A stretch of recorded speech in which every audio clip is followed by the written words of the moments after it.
فقلت استغفروا ربكم إنه كان غفارا. Bagaimana kita memahamkan tentang prinsip dasar Islam kepada anak usia dini? Ya, antum sebutkan tentang pokoknya aja, tentang wajib yakin. Ya nggak mungkin dibacakan buku ini kepada anak usia 3 tahun. Ini salah didik, ini salah asuh atau berlebihan. Banyak sekarang ini orang-orang yang berlebihan. Yang penting antum paham, orang tuanya paham, baca ini buku ini. Kemudian pahamkan kepada istrinya supaya dia paham. Dan antum ajarkan anak-anak tentang meyakini tentang agama Islam ini hak gitu. Karena di buku-buku banyak ditulis semua agama baik, semua agama benar. Ini sesat dan kufur. Jelaskan nggak ada seperti itu. Oh, yang benar hanya satu, itu Islam. Saya sering beli buku, tapi jarang dibaca. Lantas buat apa antum beli buku? La haula wala quwwata illa billah. Kalau antum beli buku, antum nggak baca, antum nggak paham isinya buku. Allah sebutkan dalam Al-Quran seperti himar membawa buku. Kamathalil himar yahmilu asfaro, seperti keledai yang bawa buku, bawa kitab. Keledai paham nggak yang dibawa kitab? Uang, air, nggak paham isinya. Ternyata antum juga sama, membeli buku nggak dibaca, nggak paham isinya. Kayak orang bawa, habis beli buku prinsip dasar Islam, dibawa, ditaruh di tasnya, sampai rumah ditaruh. Nanti 2 tahun lagi baru dibuka lagi, nggak paham. Mesti baca, sampai di rumah baca ini, tamatkan sampai selesai, ulangi lagi, pahami isinya, kemudian mengamalkan. Itu tujuan dari kita beli kitab, itu untuk dibaca. Kecuali kitab-kitab maraji yang besar, yang memang belasan jilid, puluhan jilid, untuk kita meneliti tentang hadis, ya itu kita baca sesuai dengan keperluan yang kita memang sedang meneliti hadis gitu. Tapi tentang kitab akidah harus kita baca, tauhid harus kita baca, kitab-kitab hadis harus kita baca supaya kita paham.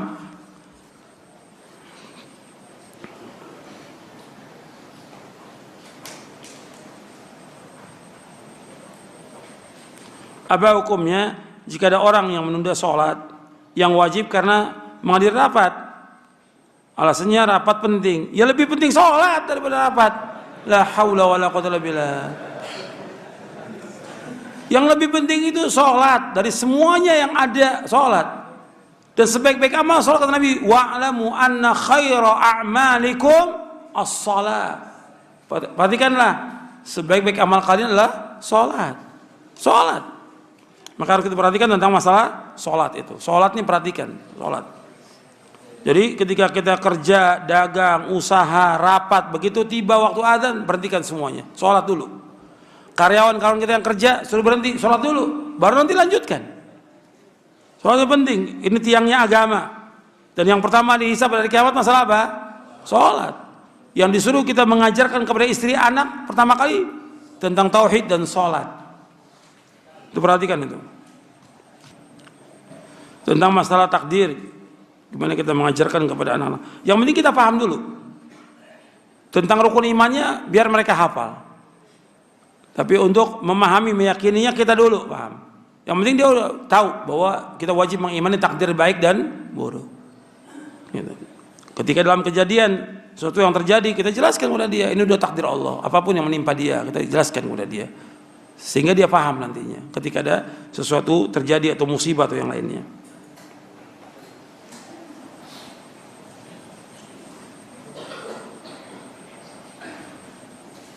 Bagaimana jika seorang yang punya utang dan sudah bertahun-tahun tidak bisa untuk membayarnya, sampai yang memberikan hutang wafat, bagaimana membayarnya? Ya mestinya antum ketika berutang sama orang dicatat. Karena Allah sebutkan ayat terpanjang dalam Al-Quran tentang masalah utang. Dan ini saya juga ingatkan kepada antum semuanya, masalah utang bukan masalah kecil, masalah besar. Karena Nabi SAW sampai tidak mau menyolatkan ketika ada seorang yang berutang, meninggal dia berutang, Nabi nggak mau sholatkan. Sampai ada yang membayar utangnya. Waktu itu ada Abu Qatadah mengatakan, saya yang bayarkan utangnya Rasulullah. Betul? Iya Rasulullah. Kemudian Nabi sholatkan. Besok tanya lagi, kamu sudah bayar belum utang? Besar masalah utang. Bab ini berkaitan dengan hak anak Adam akan dituntut sampai hari kiamat. Antum yang di luar jangan berdiri, duduk semuanya, duduk. Belum selesai.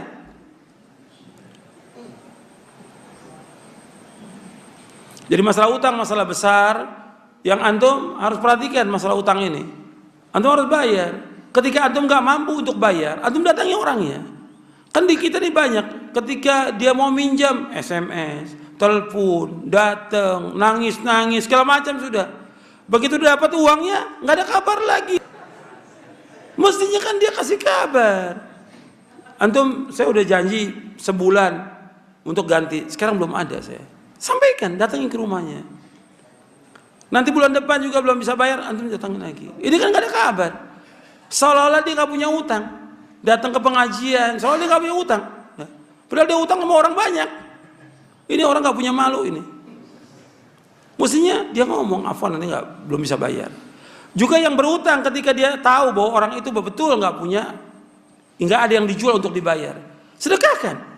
Karena Allah menyebutkan dalam surah Al-Baqarah, wa in kana dzu usratin fanadhiratun la maisarah wa anta saddaqu khairul lakum in kuntum ta'lamun. Jika orang itu nggak mampu untuk bayar, berikan tempo sampai dia mampu. Ketika sudah berikan tempo nggak mampu juga, berikan tempo lagi. Dan dia dapat ganjaran, yang memberikan tempo dapat ganjaran. Kalau nggak mampu juga, bebaskan utangnya, sedekahkan. Jika kamu mengetahui itu baik. Makanya jangan sampai nunggu orang yang meninggal dulu, tetap akan ditutup sampai hari kiamat. Yang punya utang nggak mau nagih karena sudah capek.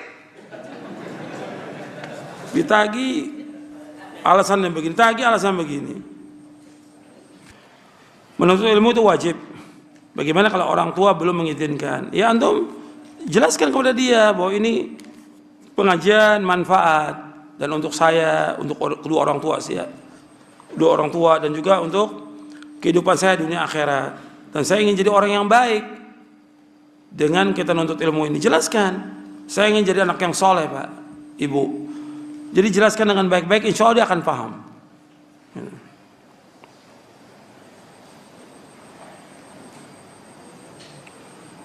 Bagaimana kalau ada orang yang dia berbuat dosa, kemudian dia minta ampun, dia bertobat, dan berbuat dosa lagi.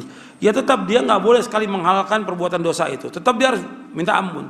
Dia berbuat dosa, dia tobat. Tapi orang yang beriman mestinya tobat dengan taubatan nasuha. Dia tinggalkan perbuatan dosa itu. Kan cara tobat 3. Yang pertama, dia meninggalkan perbuatan dosa itu. Yang kedua, dia menyesal. Yang ketiga, dia berkemauan keras untuk tidak mengulangi lagi. Itu taubat yang nasuh yang kata Allah firmankan, yang Allah berfirman, ya ayyuhalladzina amanu tubu ilallahi taubatan nasuha. Wahai orang beriman, taubat kepada Allah dengan taubat yang nasuh, taubat yang ikhlas, taubat yang jujur, taubat yang tidak dihinggapi lagi perbuatan dosa.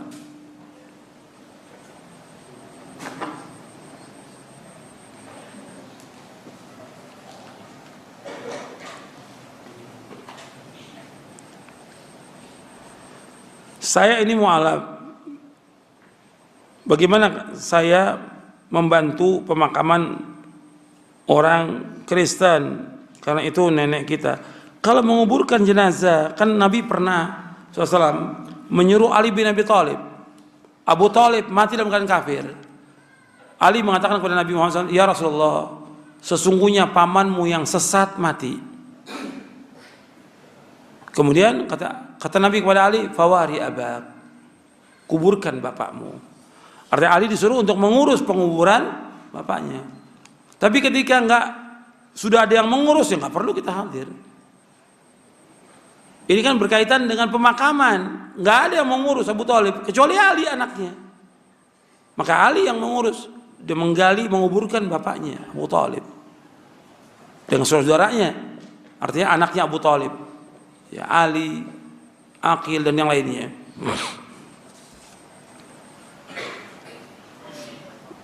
Jadi kalau itu sudah ada yang ngurus nggak perlu lagi. Karena kan orang kafir kalau dia meninggal tempatnya di mana? Neraka. Nggak ada lagi yang namanya takziah kepada orang kafir, nggak ada. Takziah itu menghibur, nggak ada menghibur orang yang mati dalam keadaan kafir, nggak ada. Bagaimana orang yang masih percaya mendatangi dukun dan yang lainnya, dia rajin sholat tahajudnya. Nggak jadi ukuran rajin sholat tahajud, nggak jadi ukuran sholat duhanya, tapi keyakinan yang paling penting, akidah yang paling penting. Akidahnya benar atau tidak? Ketika dia punya kepercayaan mendatangi dukun, orang yang datang ke dukun nggak diterima sholatnya berapa malam? 40. Man ata arrafan fasalu an syai'in lam tuqbalu salatun arba'ina laila. Ini riwayat Muslim dan Ahmad juga meriwayatkan. Barang siapa yang datang ke dukun, tukang ramal, orang pintar, paranormal, menanyakan sesuatu, maka nggak akan diterima sholatnya selama 40 malam. Nggak boleh. Datangnya dukun-dukun, tukang ramal, orang pintar, hukumnya haram dalam Islam. Dan ini syirik, perbuatan syirik, karena dia mendakwakan mengetahui yang gaib. Antum jangan bawa cerita dari orang mengatakan begini, dalilnya ada atau tidak. Kalau kita akan menjawab dongeng-dongeng syubhat, capek, lelah antum, nggak ada manfaatnya. Antum sibukkan dengan ilmu. Kita menyampaikan kepada orang, siapa aja, orang tua kita, saudara, teman, family, atau guru, kita sampaikan dalil. Nggak mau terima ya sudah, kewajibannya menyampaikan. Tapi kemudian dia membawakan syubhat, nggak perlu antum dengar syubhatnya dia, nggak perlu disampaikan. Karena apa? Dalil mereka nggak punya dalil sama sekali, syubhat. Ini penting untuk antum ketahui, karena ini dibawa khurafat, cerita bohong tentang Abu Lahab di neraka, kemudian dia bergembira dengan lahirnya Nabi segala macam. Ini cerita semua khurafat yang dibawakan, cerita bohong. Ada lagi orang mengatakan saya mendapatkan syafaat, kegembiraan karena wali fulan itu yang dikubur, dia datang kepada saya. Ada saya ke Madinah ketemu Nabi keluarkan tangannya selamat dengan saya. Ini cuma cerita kadzab, bohong semuanya. Jangan antum dengar yang gini-gini, nggak ada manfaatnya. Kemarin disebarkan di YouTube, ada cahaya dari kubur Nabi, bohong, kadzab. Sekarang kalau ada cahaya, apa manfaatnya? Ada yang baru dalam agama? Agama sudah sempurna. Yang membawa manusia ke surga sudah selesai, Nabi sudah jelaskan. Ini kan orang-orang yang memang dari ahlul bidah, nggak punya dalil. Dalilnya cahaya, ini, itu, semua seperti tadi ilmu laduni. Bukan dalil Quran. Kita beragama dalil Quran dan Sunnah, itu yang kita pegang. Jangan cerita, jangan dongeng. Itu semuanya akan menyesatkan kita dari jalan Allah, semuanya itu. Apa boleh seorang penuntut ilmu berdakwah di sosial media dengan cara men-share artikel atau video ceramah dan lainnya? Antum nggak punya hak, harus izin dulu kan kepada yang menceramah, boleh atau tidak. Antum sekarang yang paling penting dalam antum berdakwah untuk diri antum dulu. Bagaimana dari apa yang disampaikan dari artikel itu, antum paham atau tidak? Paham atau tidak? Kemudian ada isi yang mengamalkan, antum bisa nggak amalkan? Itu dulu. Antum tanya lagi kepada yang lain, ini ada ustadz ini punya artikel, gimana? Atau tanya kepada ustadznya langsung. Karena nggak semua juga yang nulis itu benar. Banyak manhajnya yang udah menyimpang dari manhaj salaf. Banyak sekali yang menyimpang. Untuk ceramah-ceramah mereka juga yang menyimpang juga banyak.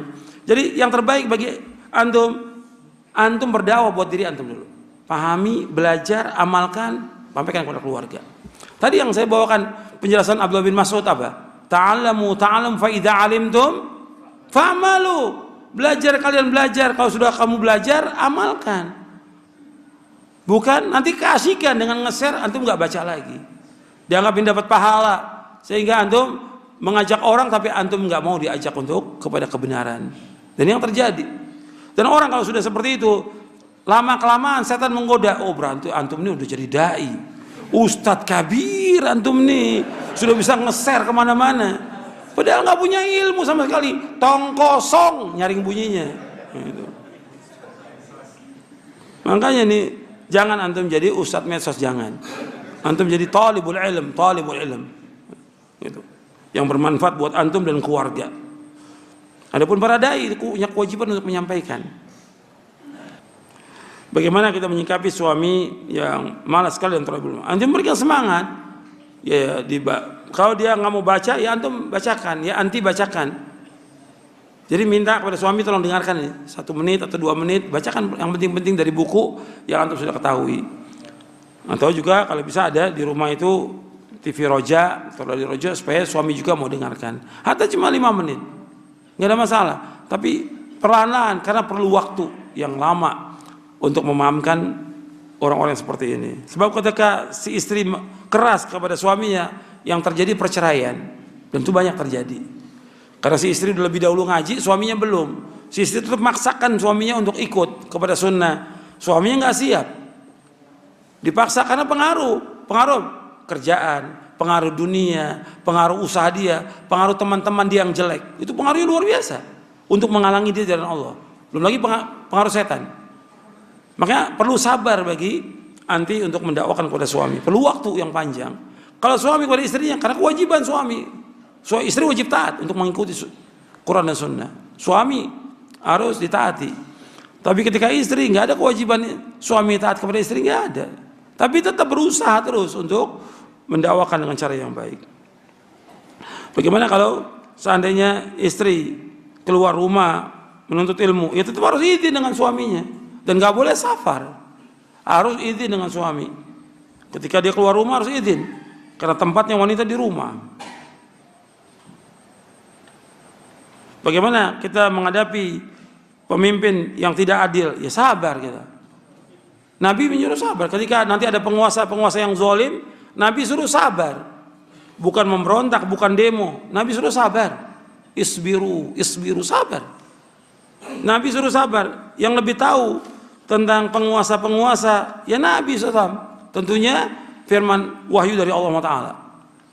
Kita disuruh sabar ketika menghadapi banyaknya orang yang zalim, penguasa yang zalim, kita harus sabar.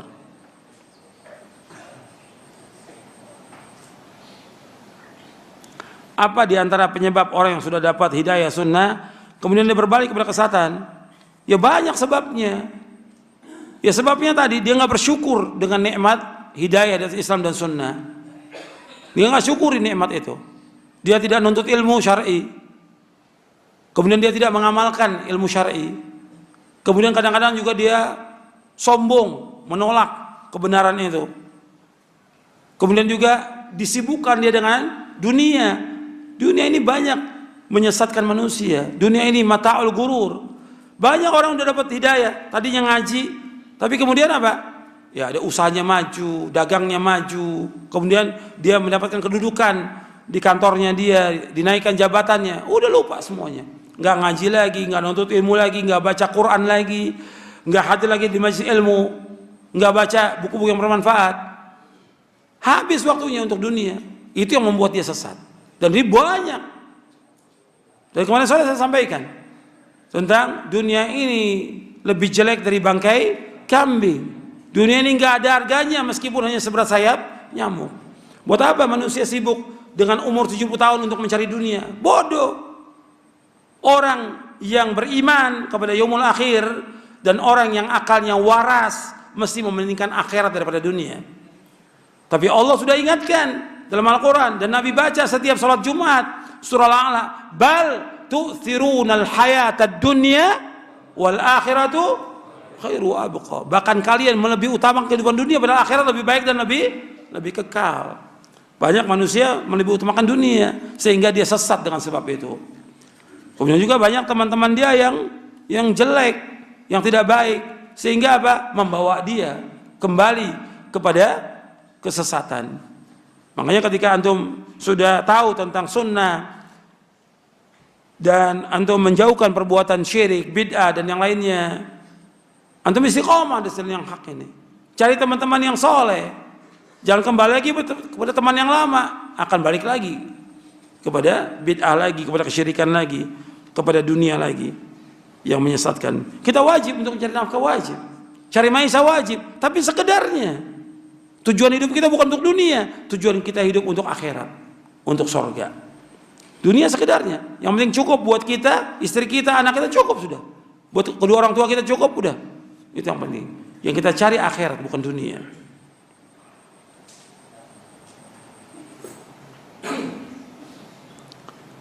Tentang tadi disebutkan tentang Imam Mahdi. Imam Mahdi itu dari keturunan Nabi Muhammad SAW. Dan adanya nanti di akhir zaman Imam Mahdi dari keturunan Nabi Muhammad SAW. Bukan keturunan Jawa, bukan keturunan Sunda. Imam Mahdi, Imam Mahdi keturunan Arab, dari keturunannya Rasulullah SAW. Namanya sama dengan Rasulullah, yaitu Muhammad bin Abdullah, namanya sama. Dan itu akan ada nanti.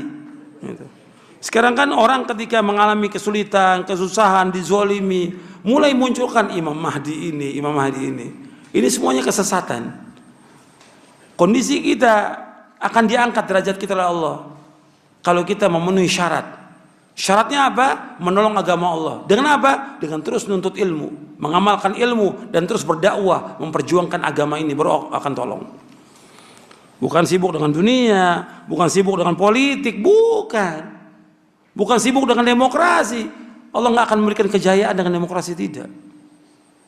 Allah berikan kejayaan dengan syariat Islam. Gitu. Bukan dengan demo, bukan. Dengan syariat ini, dengan Quran dan Sunnah ala fahmi salaf, dengan ilmu dan amal. Bagaimana kita memberikan semangat kita untuk selalu menuntut ilmu syar'i? Kita harus semangat dalam thalabul ilmi, karena ini jalan kebenaran, jalan menuju surga. Harus semangat antum dalam thalabul ilmi. Jadi nggak boleh malas. Kita harus betul-betul semangat dalam kita thalabul ilmi, karena dengan semangat itu mendapatkan pahala, mendapatkan ganjaran. Kalau antum gak semangat, gimana antum dapat ilmu? Para sahabat dulu orang yang semangat dalam thalabul ilmi, para ulama salaf semangat. Antum lihat bagaimana para ulama salaf sampai mencari satu hadis siang dan malam, sampai mereka mengatakan inni asirul layali wal ayyama fi talabil haditsil wahid. Aku berjalan siang dan malam untuk mencari satu hadis. Dulu nggak ada lampu, kertas juga nggak ada seperti kita sekarang ini, susah. Tapi mereka terus thalabul ilmi, semangat. Antum lihat, antum bandingkan, ini jalan menuju surga, nasnya jelas. Sekarang antum lihat orang-orang yang konser musik, semangat nggak dia? Main bola semangat, yang maksiat semangat, yang bid'ah semangat, siang malam nyanyi siang malam, yang syirik semangat. Kenapa kita yang thalabul ilmi jalan menuju surga nggak semangat? Bandingkan, kata Nabi SAW bahwa ihris ala ma yanfa'uka wasta'in bila wala ta'jaz. Berkemohon keraslah kepada yang bermanfaat bagi kamu. Minta tolong kepada Allah, jangan lemah, jangan malas. Kita terus berjalan untuk thalabul ilmi syar'i, karena ini jalan menuju surga, dan antum harus semangat. Dunia ini sekedarnya aja, tapi thalabul ilmi harus semangat. Membaca harus semangat, mengamalkan Islam harus semangat. Karena itulah yang diperintahkan oleh Allah dalam Al-Quran dan diperintahkan oleh Rasulullah SAW. Mudah-mudahan yang sedikit ini bermanfaat untuk saya dan untuk sekalian. Mudah-mudahan kita mendapatkan ilmu yang bermanfaat, diberikan hidayah taufik untuk melakukan amal-amal saleh, dan kita diberikan rahmat dan barokahnya oleh Allah Ta'ala, dan kita ditetapkan istiqamah di atas manhaj yang hak al-Islam wa sunnah, dan mudah-mudahan kita diwafatkan dalam keadaan husnul khatimah. Wa sallallahu nabiyana Muhammadin sallallahu alaihi wasallam, subhanakallahumma bihamdik, asyhadu an la ilaha illa anta astaghfiruka wa atubu ilaik. Assalamualaikum warahmatullahi wabarakatuh.